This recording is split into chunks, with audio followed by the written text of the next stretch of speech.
The request that we have for an audit of regional centers that provide services to developmentally disabled folks was generated by a bipartisan unanimous approval of the 18-member Committee on Accountability on June 10th.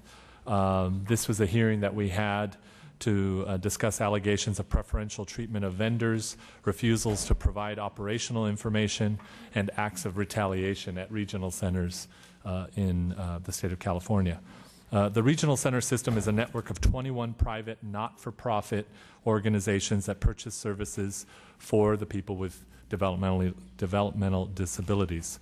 The system is critical in helping consumers live active, independent lives in their communities. That's not what we're questioning here. However, the system was designed decades ago to serve 20,000 consumers.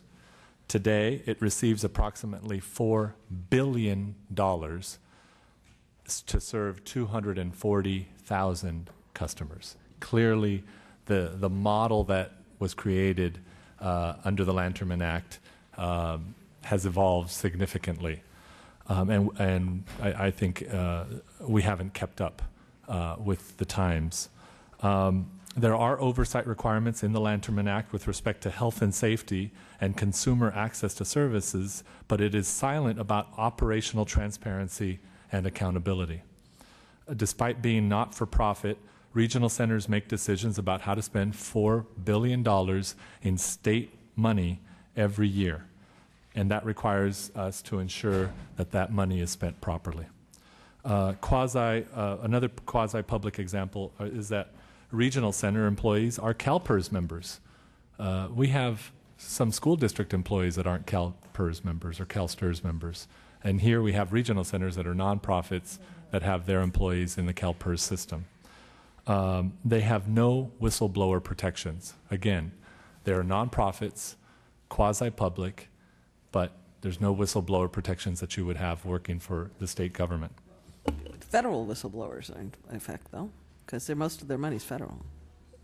Some, but they don't have the full whistleblower protections of the state law.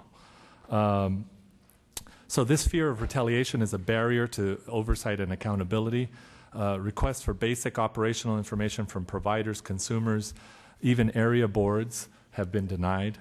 10 days after our hearing on this issue, while implementing cuts in services, the Central Valley, this is just an example, I'm not pointing them out, the Central Valley Regional Center issued $500,000 in staff bonuses to 350 administrative staff. Again, this isn't for the services that were being provided, this was just for their staffing. We need to look at this clearly. It's a lot of money that goes through this. We're not trying, again, to focus on, we're not trying to minimize the services that are being provided. We are trying to focus on that state dollar as it makes its way through the system. So specifically, we're asking that the audit examine regional centers with respect to their internal controls, conflict of interest and lack of transparency in awarding of contracts, public access to information regarding the operations of regional centers and their expenditures of public funds, and the audit should explore allegations of retaliation against service providers who question regional center decisions or make reports pertaining to these issues. And I'll close with this.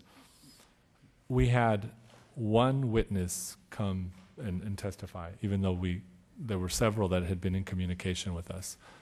We got one letter anonymously submitted. We knew who they were, but they didn't want to be out there because of fear of retaliation.